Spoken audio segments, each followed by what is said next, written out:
Hello मंडळी, कसे आहात तुम्ही? माझं नाव ज्योती निकम. हे बघा कसा पाऊस पडतो आहे, रिमझिम रिमझिम. काहीतरी खाण्याची इच्छा होती आहे. चला मग बनवू. हे बघा काय बनवलं मी इथं. सांडग्याची भाजी, वरण, पोळी, भात. आलं तोंडाला पाणी, कसं ताट भरून दिसतंय ना. चला मग बनवू आपण वरण. तुरीची डाळ 2 पाण्याने स्वच्छ धुवून घेतली.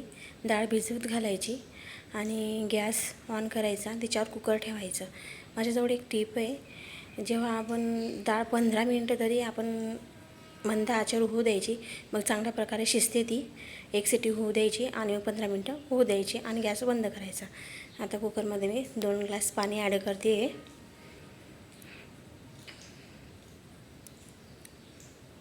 2 ग्लास पाणी ॲड केले मी आणि मस्त पाणी गरम होऊ द्यायचं. आता बघा पाणी निथरून घेतलं आहे मी डाळचं. आता कुकरमध्ये आपण 1 चम्मच मीठ टाकू. 1 चम्मच मीठ टाकू. 1/4 चम्मच हळद टाकते आणि नॉर्मल थोडंसं अर्धा चम्मच तेल टाकू. आणि म्हणजे चांगलं पाण्याला उकळी आली. हे बघू शकता तुम्ही, पाण्याला उकळी आली आहे.